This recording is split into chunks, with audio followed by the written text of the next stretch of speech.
is for biodiversity conservation, livelihood security, and sustainable development. I joined ICR in 2014. Earlier, I worked in Central Agroforestry Research Institute for Jhansi, which is the nodal or the premier institute for agroforestry in India. 2020, I came to this institute in the October, ICR Central Coastal Agriculture Research Institute. The main mandate of this institute is to cover all the work in all the 82 districts, all the coastal districts of India, mainly delivering to the farmers all along the coast of India.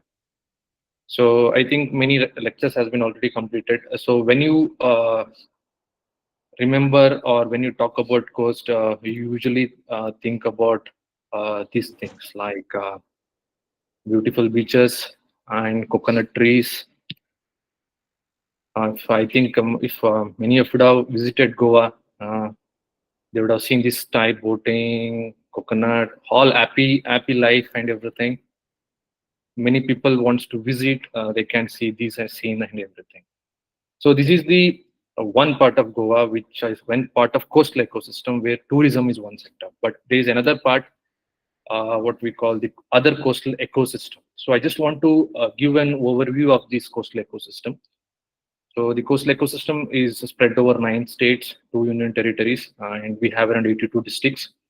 The total area is around 39 million hectares, which is around 12% of the total geographical area. Out of this 39 million hectare, 10.4 million hectare is a degraded area. So we have around 16% of the population living in the coastal condition, and we have around 18% of the livestock also here. If you total see the stretch, we have around 7,500 kilometers the coastal line and 4 agroecological regions. So there are around 53 major crops, 6 major livestock, and fisheries, as well as there is, if you see the western part of India, we have the biodiversity hotspot, that is Western Ghats is also there. It is one of the mega hotspot also. If you see coastal, there are 2 coasts, west and east coast. Now Goa is in the west coast, which is in our institute, but mandate is for the both institute. Both the coasts are not similar. If you see that the east coast is means frequently observing a lot of turbulent seas, cyclones, and super cyclones, whereas the west coast has another problems like excess rainfall, flash flooding, and everything. Rainfall is also, if you see the east coast is around 1,200 mm, whereas the west coast is around 2,000 mm. From last 3 years, it has crossed 3,000 mm also. If you are getting sufficient rain in the monsoon, but after that we face water scarcity in Rabi also, because most of the soils are lateritic soil here, in especially the west coast. So these are the main agroecological regions of coastal ecosystem. Because I just wanted to introduce to you people before going into the agroforestry, what are all the constraints, what are all the resources what we have in the coastal ecosystem. These are the 4 main agroecological regions of this coastal ecosystem. I'm just giving the area. If you come to the challenges, because before going into the system, we need to understand what are all the challenges in the coastal ecosystem. If you see, there are mainly, we can say three major challenges. That is anthropogenic challenges, climate and the climate change related challenges, agriculture and allied sector. What's the problem they are facing? Especially if you see that coastal area, I'm saying 19% of the population lives in, means high demographic pressure. A lot of people are moving into coastal domain nowadays. A lot of rapid urbanization and industrialization is also happening. This unscientific land use planning also, so that we face a lot of landslides and everything. Because of high tourism, means very unplanned tourism, I can say, there's a lot of stress on this coastal ecosystem. In order to create new resources, new spots, maybe resorts and everything, there's a lot of deforestation and forest degradation is also happening. If you see the climate and climate change, the sea level is rising, everyone knows that. Natural disasters, cyclones and flooding, droughts, mainly because of erratic rainfall. As we know that the rainfall, the pattern is changing a lot.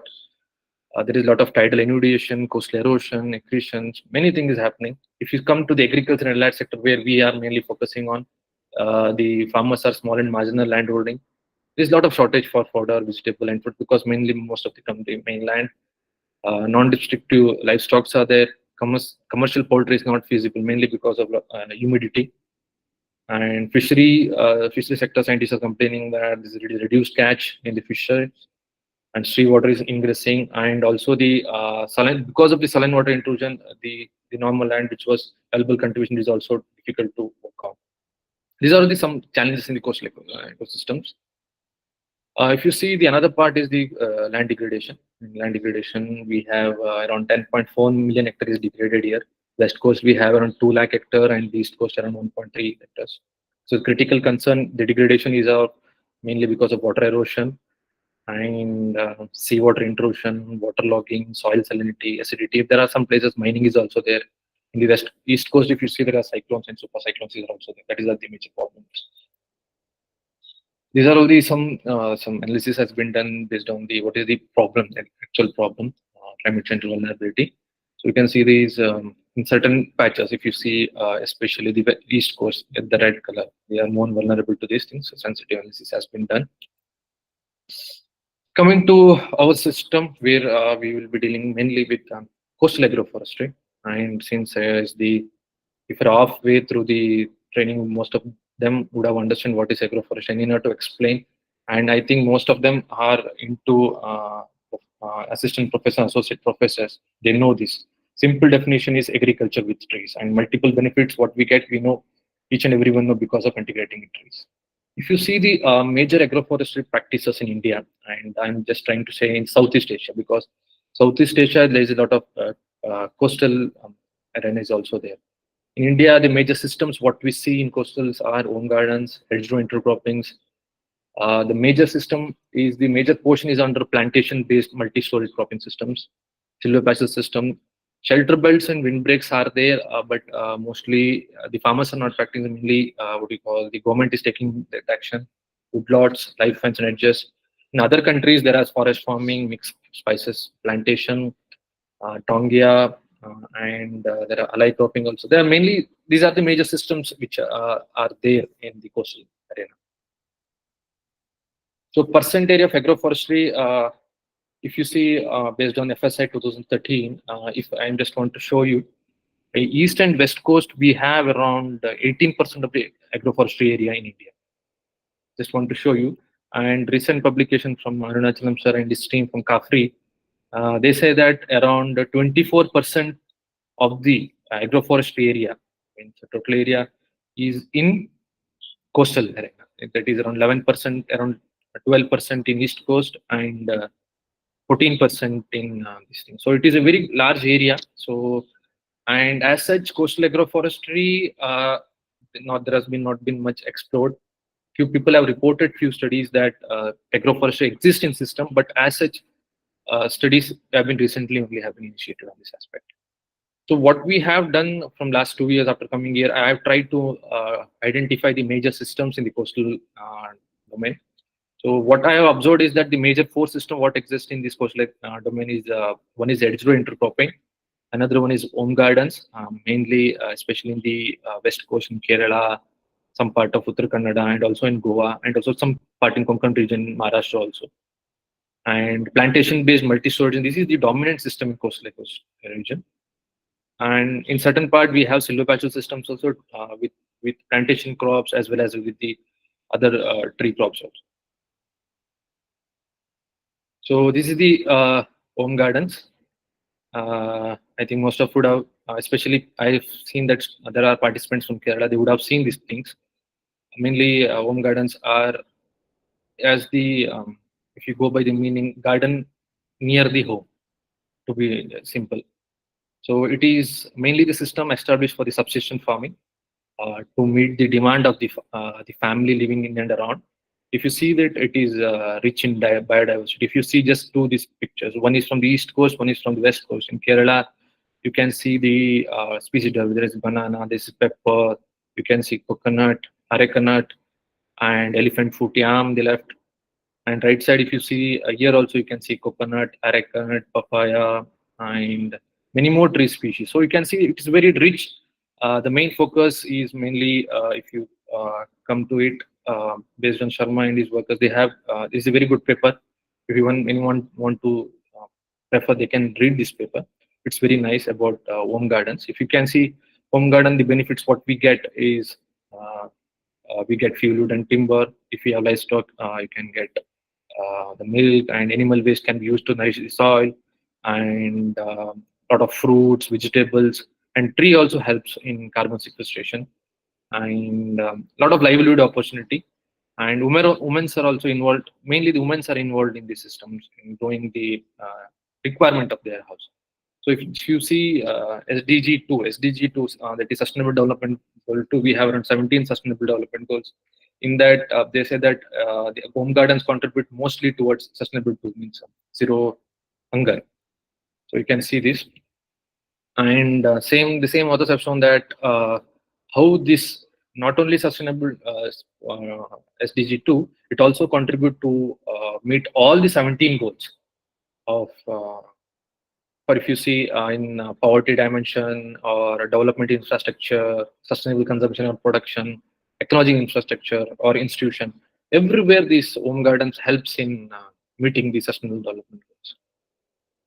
So these are the few systems we tried to, because we had written one article with chapter for stranger, in that we had compiled different what do you call agroforest system in the coastal region. In home gardens, you can see in West Godavari, in Andhra Pradesh, mainly the coconut and multi-purpose trees are there. In Goa, we have multiple purpose trees with the plantations. In West Bengal, we have MPTs with vegetables and fish. So the system changes with the domain, but the purpose remains the same, to meet the demand, subsistence demand of the home. Next major system, especially in this Konkan region or the coastal region, is the plantation-based multi-story cropping systems. Here, the main crop may be of coconut or arecanut. In the right side, you can see that coconut with the cocoa, and here you can see that arecanut and coconut with banana. So other major plantation crops may be, if you see state like Goa, we have around 56,000 hectare under cashew and 28,000 under coconut. As such, there are rubber plantations also in certain. So these are the main plantation based the upper story crops. Under these, different crop combinations have been tried. For example, in Kerala, if you say pineapple, banana, and vegetable intercrop with rubber in early establishment, and coffee and cocoa in mature stage, pineapple and rubber again, cocoa with arecanut of coconut, turmeric, cardamom, black pepper. I just want to show the diversity of crops, because in our topic is also about the biodiversity also. So you can see that with the change in the system, with change in the place, the crop is also changing. The biodiversity is also changing. So in cashew plantation in Kerala, it may be turmeric, ginger, under coconut or rubber, or cashew is also taken up. This is a system you can see that uh, when the home garden system is mainly for subsistence system, biodiversity conservation, for livelihood security. But when we come to the this plantation based system, these are mainly commercial systems, mainly where we talk about production, yield, how much income the farmer is earning, and everything.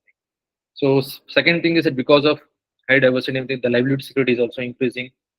Uh, Biodiversity is also conserved. This is one of the example of coconut, arecanut, banana, pepper-based multi-story system in coastal districts of Kerala. These are the other systems. If you see, because CPCRI have also lot of done good work in integrating different intercrops with the coconut. You can see that mixed cropping of noni under coconut, heliconia, different flowers they have tried, heliconia. We also have this system in Goa, and multi-purpose like acacia mangium. These are the different systems. Just want to show you that these are all the potential systems. If someone is interested to pick up, they can prefer these systems. Coconut is some tuberose crops, tubal crops, and if you certain systems like if you see one system in Dakshin Kannada, they have arecanut with Pipalongnum, with Symboflogum flexulus, with the vetiver jejunum. Means we can take some crops with aromatic crops also, tuber crops also, fruit crops also, agriculture. So there are a lot of options we can go with. So another major system, what we can see in these coastal systems is what we call the silvopasture systems. In the left side, you can see that there are a lot of water scarcity, because if I remember, around 16 to 18% of the cattle population live in the coastal. So we need to meet the water requirement. How to meet the requirement? As I said, that the major plant system is plantation-based system. So under that understory, either we can go with permanent means we may go cocoa or different. We may go to fodder also. If I just give an example of state of Goa, so more than 50% of the fodder comes from other state. And the thing is that for the green fodder, the demand, the price starts from 3 rupees 50 paisa per kg for green fodder, and the peak season it may go to 8 to 9 rupees also. So it's very remunerative. So on the left side you can see that it's not well managed. Mainly guinea grasses are grown here. Right side we can plan. I'm just showing the CO5 hybrid napier. That also because once the coconut trees are tall, enough lights will come, so that there will be not much competition, but you can grow enough fodder with very good nutrient management. So one thing is that because of cover crop, we can control the weeds and everything. Another thing, the soil is also enriched because of mulching, and it holds the soil. So these are the other silviculture system practice in the coastal regions, like fodder trees and grass under coconut or in home gardens. And it may be guinea, it may be guinea, pear, etc. Most of the grasses grow because we have a fodder cafeteria in Goa where we have seen that more than 35 grasses we are growing under coconut thing, and everything grows well. Especially the guineas. Guineas do very good, and the napiers like CO5, CO4 is also doing good. CO4 and CO5, what we say. And now recently we have tried to integrate super napier also. It is also coming up very well. Means these are recent results what we could and other fodder trees also like Glycidia CPM, Lucent Lucasifila can be grown. Morus indica and because in the dirt season, what I'm saying is that after the monsoon ends, if there is water scarcity, then it's very difficult to grow grasses with weak irrigation. Means they will be living, but they'll be not producing enough biomass to feed because if an adult cattle will be requiring around 15 to 20 kg of green fodder per day. So much demand we can. So in that condition, less management we can go for tree fodder like Morus indica or Calendar carothis or Lucina also we can go. It's a good option. These are some pictures of calendar calotherapes going in homestead.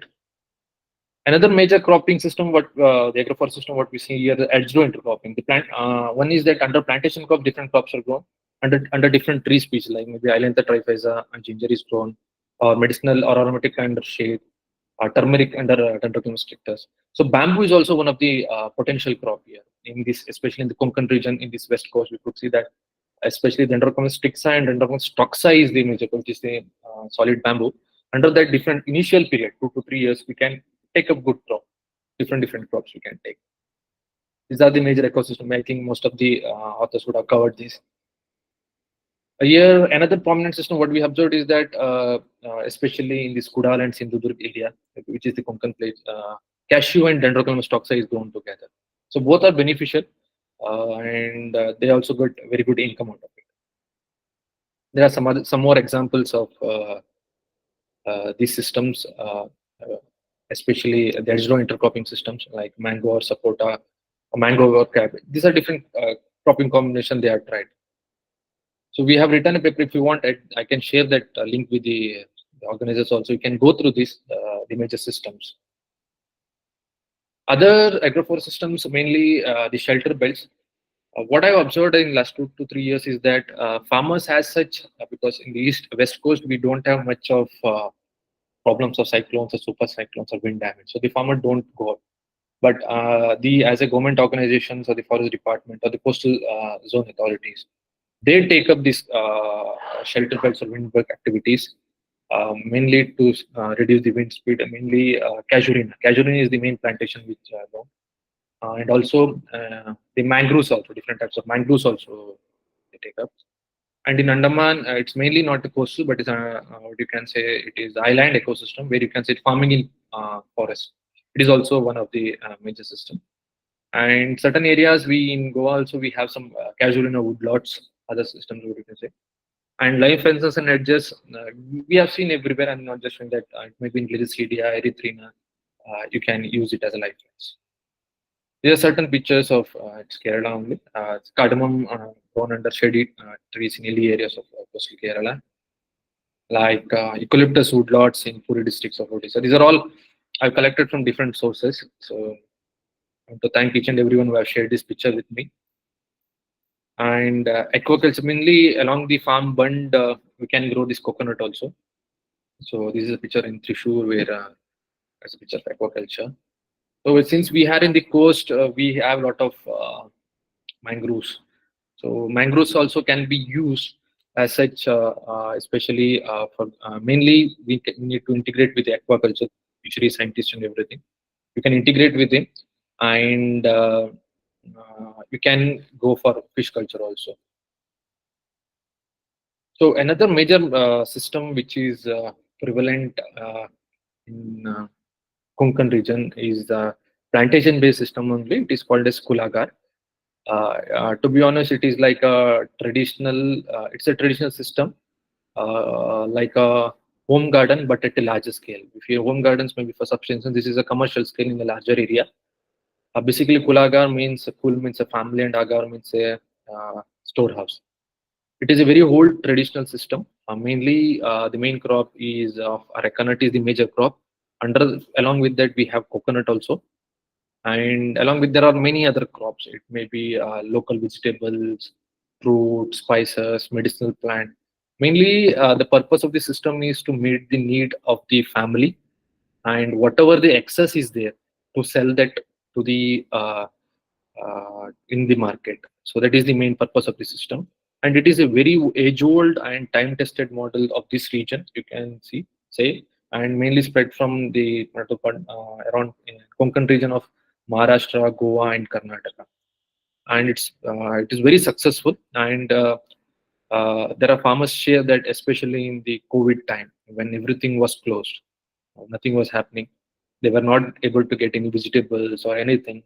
This Kulagar helped them a lot, mainly because they had everything in their farm only. They need not to depend on anyone else. So they could get lot of resources, and they were self-dependent. So they understood the importance of Kulagar. These are the major crops, like coconut, arecanut, black pepper.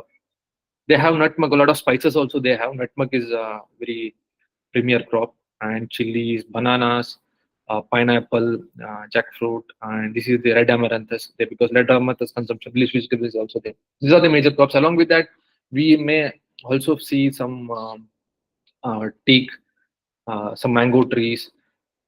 Kokum is also very major crop here. The main feature, because I just want to highlight this system, because if anyone is in the coast, especially in the Konkan region, or anyone, or in maybe the west coast, if you have east coast, if you have some, people have to look into, because very less work has been done this, because most of the participants are assistant professors. So that I think we should focus on the system to understand, because if you see a system like home gardens, most of the work has been done already, especially in the Kerala region. But in this system, the work is not much. So I think this is a potential system to work. If you have a system like that, I think we should work on this. So mainly, the main feature of this one is its crop diversification and recycling of resources and organic production. Very less use of what you call, I say, external or inputs or chemicals. So because of that, the cost saving is there. So the main purpose of the another purpose of the Kulaga system is year-round income generation. It is every month you will get some income from one or the other. So I just trying to show the economic flow. Just an example. So around 50 to 60% is mainly from arecanut, 30 to 40% from coconut, black pepper, and everything. And mainly nowadays, because people are into real estate, market, stock market, and everything, we talk about diversified portfolio. If you go to talk to someone like a mutual fund investor or some investor, he said that, sir, you need to diversify your investment. So I can say Kulag means they said that, sir, 25% you put in stock, 20% gold, 25% real estate, 10% in cash, 10%, 20% bond. Like that, Kulagar and mainly most of the agroforestry, what I can say that they are the example of diversified portfolio. You will get in. Sometimes if you don't get income from one source, you'll get from another source. For example, arecanut you will get income. If you're not possible, then coconut will give. Otherwise, black pepper, nutmeg. So means diversified portfolio is there. So it's a sustainable system for changing climate. What I can say. There are different successful agroforestry models. This report has been compiled by the CAFRI, Central Agroforestry Research Institute, Jhansi. So they have given different systems which has been successful, like silviculture systems for photo security in eastern coastal plains with the Glycidia CPM and Lucina, Subabu, and also Stylus and Scarba. So they said you can get an income of around 67,000 per year. Another one is with horticulture crop in East Coast Plain only, Goa with Sankarus ciliaris based horticulture system, and where the net income is around 81,000. Another agriculture acacia mangium based agriculture system, agriculture system in That is, they have given for the whole Odisha. In that, you can say that the net benefit after I think 12 years is around 23 lakh. So it's very good income you are getting out of it. This report is already there in Kafri website. You can get this report which they have compiled. And also in Western Ghats and coastal plains, we can go for block plantation of Burma bamboo. Dendrochlomis bandisa is also a potential crop with benefit cost ratio is around 2.33. And as I said, Dendrochlomis toxa is also a potential crop where the BC ratio because is around 2.99. Because when we are trying to suggest a system to a farmer, we need to make sure that it is economically, not economically, it should be financially viable system. Because not it's not like agriculture crop. After a season, you can change the crop.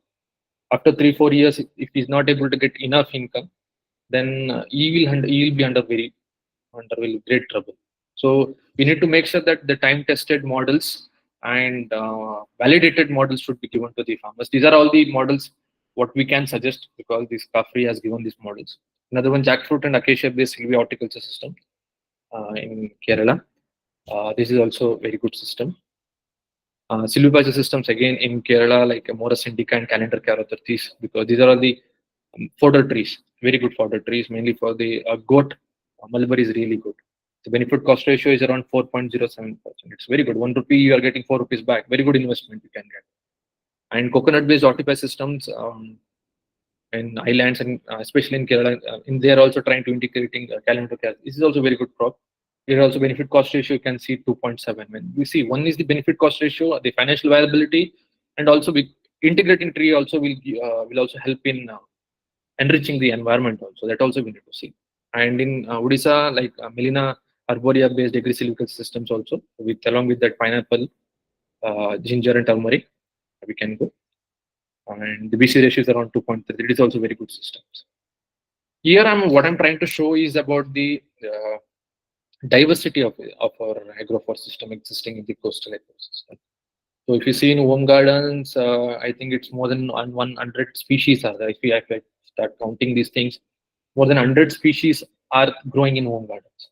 One or the other tree maybe. Not only one in certain place. In Kerala may be different trees. In Goa it may be different tree. In Karnataka it may be different trees. See the tree combinations may change, but most of the trees are useful to the home garden or the farmers in the place. And if you see shade trees in agroforestry, these are the list some shade trees in agroforestry. Like these are the trees what can be grown. Scattered trees in cropland, we have 15-20 trees or bamboos which can be grown. Or Garcinia species are there. Melina is there. Milia is there. Sapinda. Sapinda is also very good crop in especially in West Coast where the Sapinda honey is very costly. And for windbreak and shelter belt, there is Casuarina. And the main tree, what we can say, Bicassion equisitifolia and Jungunia, because IFGTB has developed some clones. Because you can also suggest, I don't remember, I think CH5 or something. It's a very good clone, which can be taken up, I mean, suggested for taking up windbreaks and shelter belts. Woodlots, you can go acacia orchidums, casuarinas, and everything. Silvopatch system, we have already had dealt very nicely. I just want to show you that these are all the biodiversity which is existing in our agroforest system, which we need to document. Because the information in coastal agroforestry is very minimal because very few people have worked on it.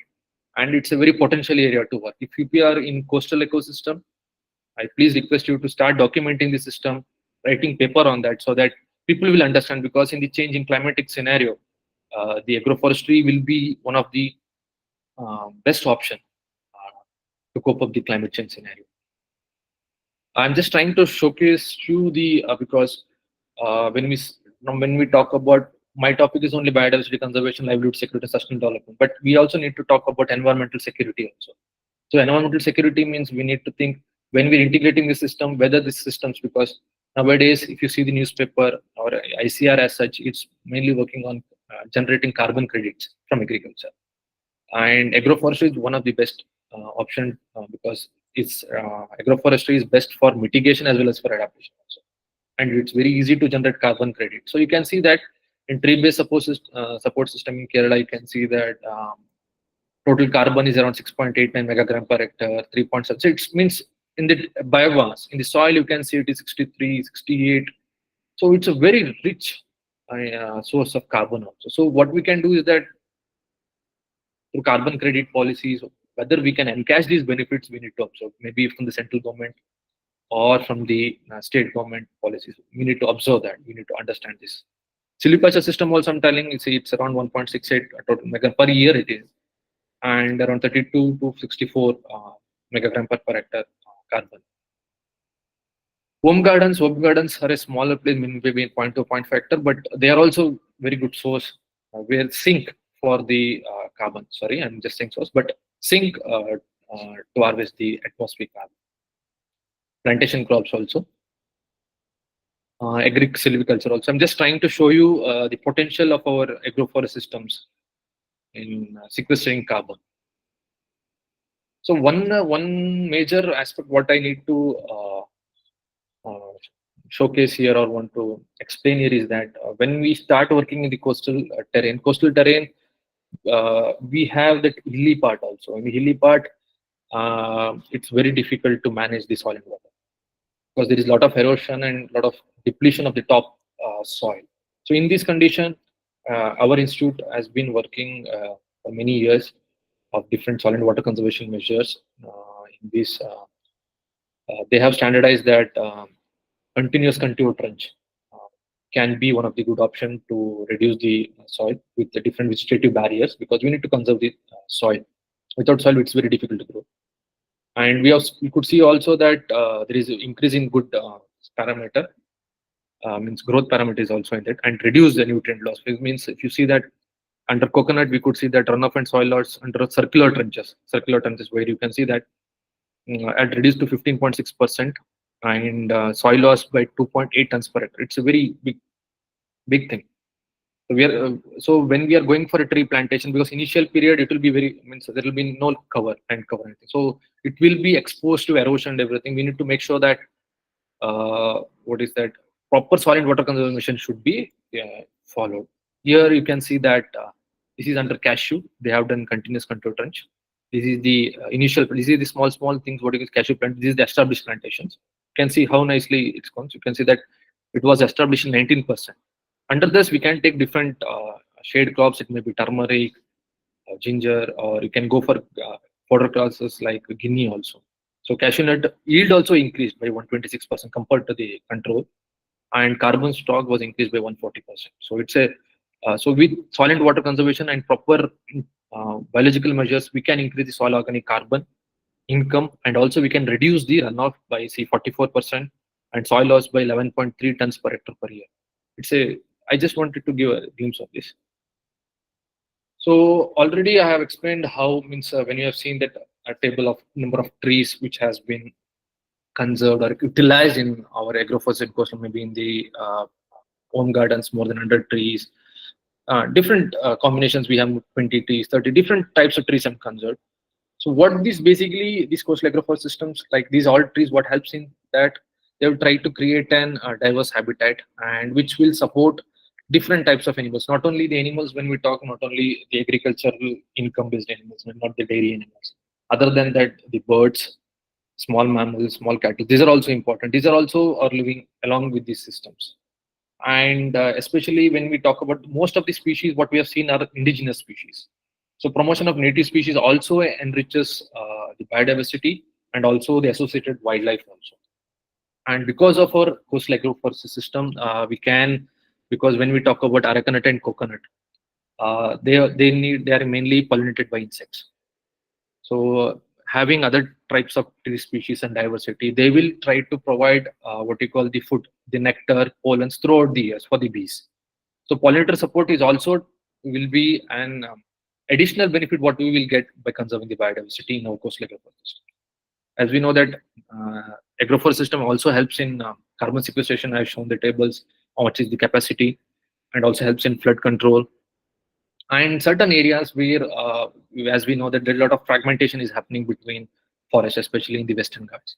So the agroforest systems can act as a corridor to connect different fragmented forests so that the wildlife can also have a easy move from one place to another. So another major we have already discussed many part. So in the livelihood security, when we talk about livelihood security, Livelihood security means, if you go by the definition, one should have an adequate and sustainable access to income and resources to meet the basic needs. Basic needs means roti kapda makani, uske alawa bhi hai, like see, food, water, health facilities, educational opportunities, housing, time for community participation, social integration. This is what we call as livelihood security.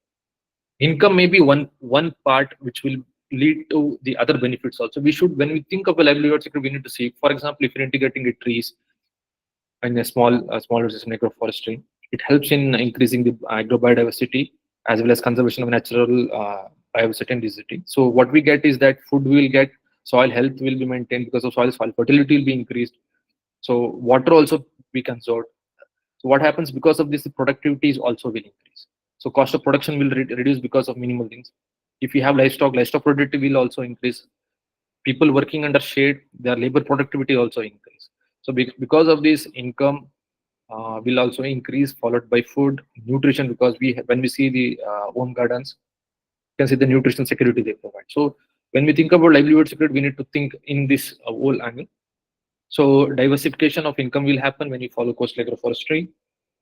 Soil and water will be conserved. So see, livelihood security is not only single thing. So it is also linked with other thing also, what we call environmental security also.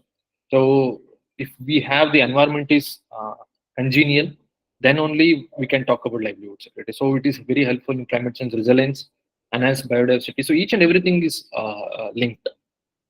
So the third part is what we need to know is the sustainability. Sustainability, it can be defined in many ways. A simple way to explain is a social goal for people to coexist on Earth over a long time. Simple is social goal for a people to coexist on Earth over a long time. Means we need to have a comfortable life without harming the environment. So we should have a happy life, to be honest. Sustainability means. So they have different things they have given. Certain things that environment, this is the Venn diagram where everything is equal, these things are given. Certain things they are showing that environment is more important, then followed by society and economy. Another way, they explain that social, environment, and economic are the three pillars of this sustainability. So sustainability, most of them know, sustainability is often thought of as a long-term goal, whereas sustainable development refers to what are all the processes or pathways we try to achieve it.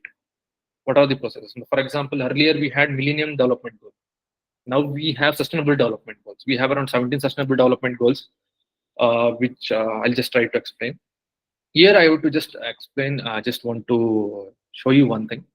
I think there is a term called as Earth Overshoot Day. Uh, if you, what is this day means, I just want to explain a few lines about these things. So this mainly talks about if you have the resources.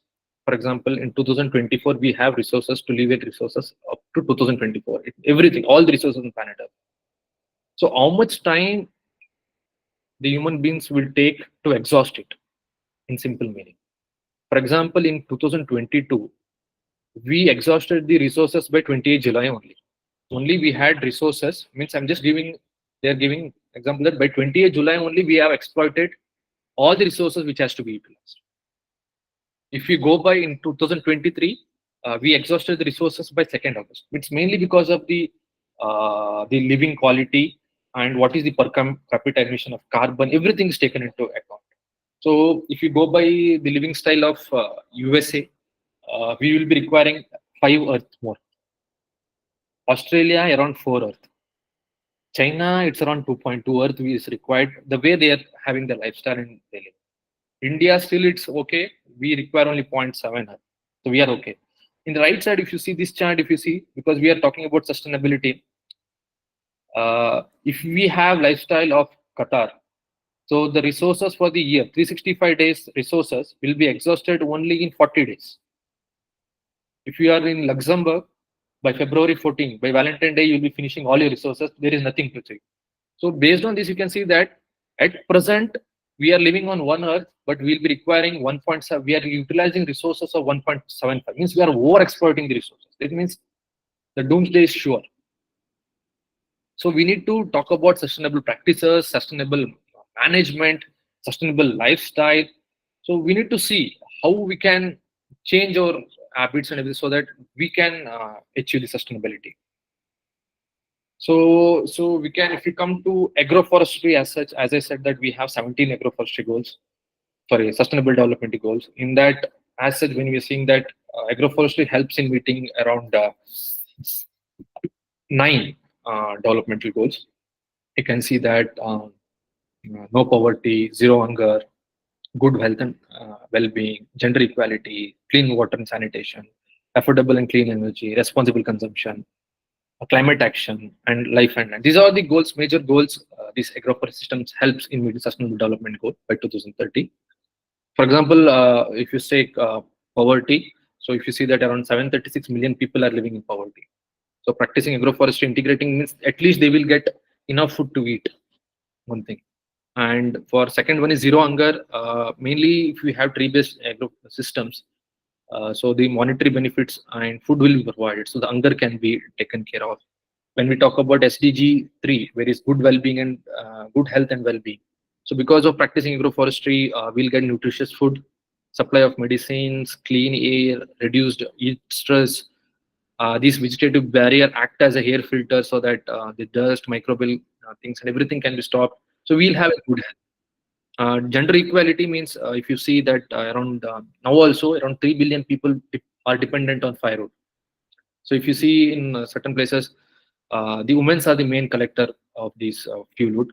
So the growing trees means there are some statistics that around 374 hours per year women spend on collecting this firewood in India especially. So growing the like fuel wood species like casuarina, acacia in and around the home can reduce this drudgery also. Clean water and sanitation, what you can say that as we know, water is the most vital resource, and we know that trees are very helpful in increasing the infiltration rates, catching the water, maybe through stem flow, through flow, maybe through the its canopy and everything. So we can get good water and sanitation also, because if you see the watershed as such, at the top layer we have trees only, then followed by different crops. So trees are the integral part of watershed management. Affordable and clean energy, as I said, that not only the fuel wood we can go for, biofuel is there, ethanol is there, dendrobiomass is picking up nowadays. Responsible consumption, when we practice agroforestry, it's more, the main purpose is not without depleting the natural resources, how can we produce more to meet the demand of the family or the society. So we are responsible. And when we see the climate action, if you see agriculture as such, it produces around 24% of the greenhouse gas emission. So we need to sequester or have a sink. So agroforestry is a very good option where we can sequester up to 27 tons per carbon. There are different studies. I'm just giving few studies where we can say that around 27 tons per carbon per hectare per year we can sequester. And the life on land, I needed to explain because agroforestry mimics forest. So it's almost creating environment for all the flora and fauna, corridors, buffers, everything. So it's like this. So on the left side, what you see, this is the sustainable development goals tracker. So there is a tracker, everyone can access that. So 2023, when I accessed, India was in 124 because every goal they have given. For orange means you can understand significant challenges remaining. For red means major challenges there. Green means we are in the right path. So in only two, like responsible consumption and production and climate action, we are moving towards the goal. So if you, our score is around 60 and India's rank was in 121. Spillover means which means more we are doing. So if you see the ranking of this year, today only I took the screenshot. So our ranking has improved now. So now our ranking is 112, means from last year there's a lot of improvement, and index score is 63. It's a very good thing. I'm just showing you the sustainable development goal. The top 10 countries like Finland, Sweden, Denmark, they have already 86, 85, very good score. India is very 65, 63 it is. So before I need to conclude, it is always dilemma that we are in always in a crossroad. Left side means one side we have forest, and another side you have the clean land, beautiful agriculture land, clean monoculture. What see, we are in between that. So what I'm saying is that most of you know that we were our ancestors lived in a very pristine ecosystem, virgin forest and everything. So it was ecosystem was very virgin and very productive, I can say. So in that, I'm not showing this person as a human being. We came into the systems. First, we started. We'll just have a subsistence system where we only thought of collecting some non-timber forest products, tubers, honey, everything. So slowly, as our need was full, our when our greed overtook our need, we started thought that why we need this forest? Why can't we burn this forest?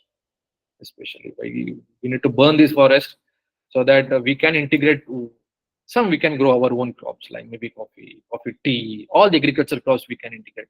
I'm not saying that as the population is increasing we need to meet the demand. So we need to have a balance. If you see this figure, so mainly the forest has been converted into different land use systems, maybe permanent non-perennial crops, also agriculture crops, non-cultivated, non-forest lands. There may be pastures, perennial plantation crops, maybe palms, everything. There are wood plantation, monoculture tree plantations are certain places people have started to restore the secondary forest. Certain place it has grown by itself.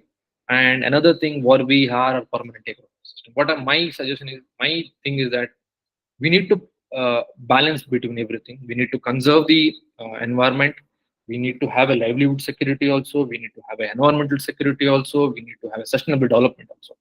So in this regard, I think we need to advocate agroforestry as a one of the system, major system which we can promote so that we can, because as I said that nine sustainable development goals, we can think of reaching 17 out of 17 sustainable development goals also.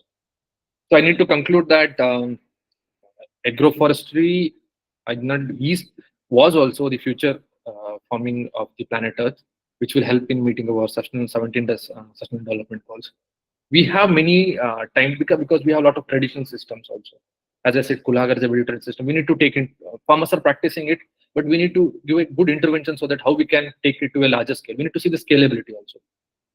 And mainly because these small and marginal farms in coastal areas are benefited mainly because of agroforestry. As I said, Kulagar is one of them. So one thing is that we know that coastal agroforest system, when we see that, when we have seen all of slides, that it helps in biodiversity conservation, livelihood security, and also promotes sustainable. But we need to encourage this system and promote this system. So I request everyone to promote agroforestry. And while promoting agroforestry, make sure that we need to plan. We need to suggest right tree for the right place and the right purpose. And for this, recently CRAF have published one manual also. You can take the help of that also. You can see that. And we will also have indigenous knowledge with the farmers, and also many our previous researchers also would have worked. Thank you.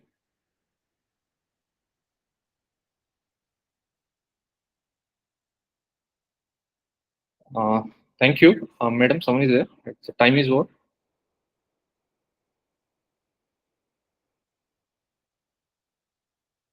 Hello.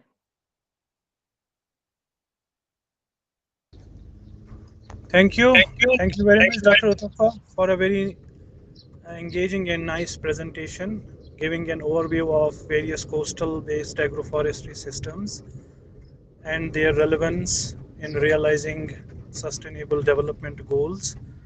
I'm sorry, I was listening to your presentation, but I couldn't introduce you because of another meeting that was going on. I'm sorry for that. But I hope the participants might have enjoyed the presentation. It was full of knowledge and a very different landscape you touched upon, while not less focus is being given insofar as while teaching agroforestry subjects in state agricultural universities or various other institutes is concerned. So you made it absolutely clear that this is a very important ecosystem, like any other ecosystem, where uh, so much focus and attention is given so far as agroforestry research and extension is concerned. Now this topic, this presentation is open for discussion. If any participant wants to interact with our speaker, or they may also put their queries in the chat box. Uh, Daksab, if you can access the chat box, people are appreciating your presentation. That's very good. Um, Somebody has raised the hand. I think if you want to directly interact, you can unmute and ask any clarification or query. Yes, there are one query, sir. I could see that impact arising from climate change and various human activity, mangroves areas are in loss in last few years. What recent steps are taken in sustaining? So basically, I just want to make it clear that uh, mangroves are not under our agriculture sector. It's under forest. So forest, I've seen that if you see the FSI report also, Forest Survey of India report also, the mangroves are increasing nowadays. And here also in Goa, I'm seeing that the coastal zone authorities, forest departments, wherever they possible, they try to, because in Goa we have around 16 species, they try to grow that mangroves wherever there are gaps, and they're doing very good job in that. So any other question? What are the thrust areas to work in coastal agroforest systems?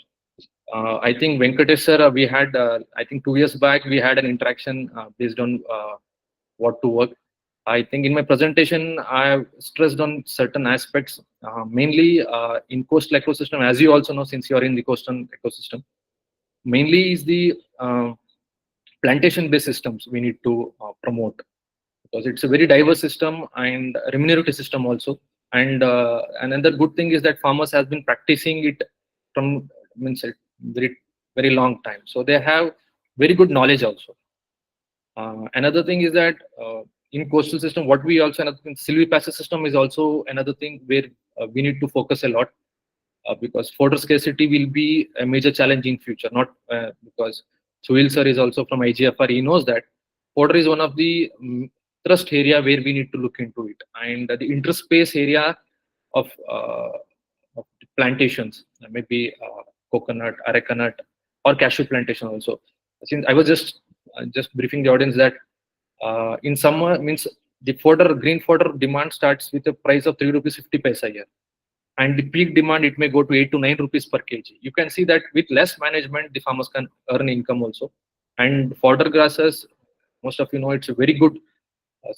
It holds the soil very good, and in this hilly terrain, it is a boon to the, means it's a very advantageous to the farmers. So that is another thing. And what I've seen, sir, another thrust area, what I'm seeing is that, especially in the west coast, is about the windbreaks and shelter belts, sir. So very less work has been done. As we see, so Soil sir was also telling, whether it is in Nayar's book or is in Chundawat's book or any book, there is no much. We have not thought also about coastal agroforestry. We don't know much about. So, but when you see the potential of these systems like a shelter beds and coast and the windbreaks in the coastal agroforestry system, it's a very much. So we have very good clones also, like IFGTB. Bhuvaneshwaran sir is working very good on that. He has developed very good clones for shelter beds and windbreaks. We can go with that also. So Kulaga, traditional systems, but silviculture systems, and windbreaks and shelter beds. I think these three systems we need to focus, especially in east and west coast also. So, any more questions, sir? Yes, yes, absolutely, Raksab.